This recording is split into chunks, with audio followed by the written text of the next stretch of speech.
Welcome to the tutorial for the AR Scene Annotation tool. You will learn how to segment and label a room using the Microsoft HoloLens. First, let's go over some gestures you will need.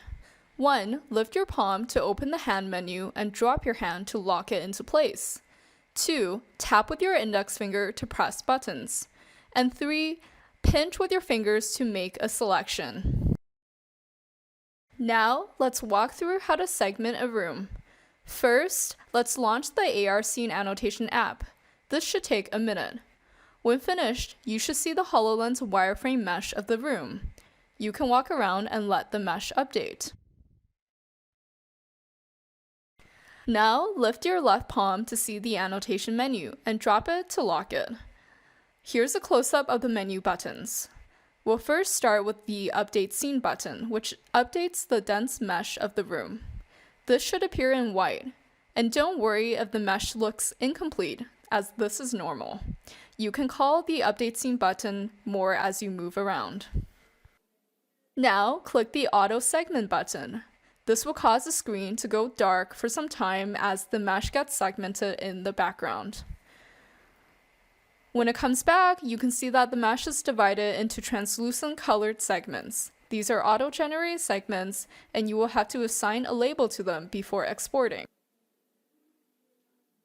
Press the Segment Drawing Mode button to assign labels to the segments. Let's take a closer look at the semantic labels list. There are room features like floor, ceiling, and wall. Furniture like couch, chair, table, counter, refrigerator, oven, and cupboard. If you want to reset the label, there is an Erase button. If you want to label a different object not listed here, select Other and use the dictation panel to transcribe a description.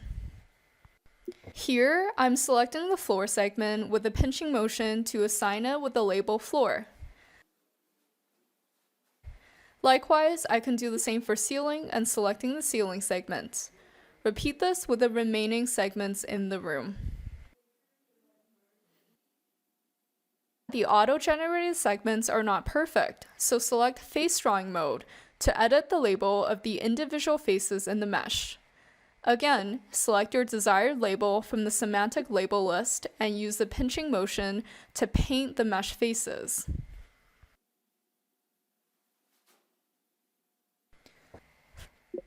For other objects that you want to customize the labels of, such as the suitcase, select the Other label and paint over its mesh faces, like so.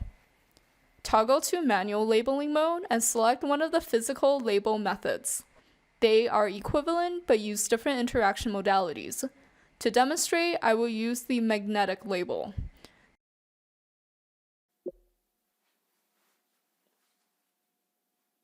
This attaches to the nearest mesh surface, and I will move it to the suitcase with the pinching motion.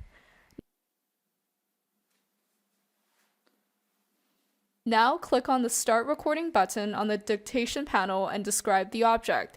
For example, I say, an orange suitcase.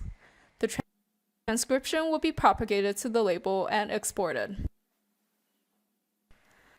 Once you're satisfied, go ahead and click the Export button to save the segments and labels and end your session.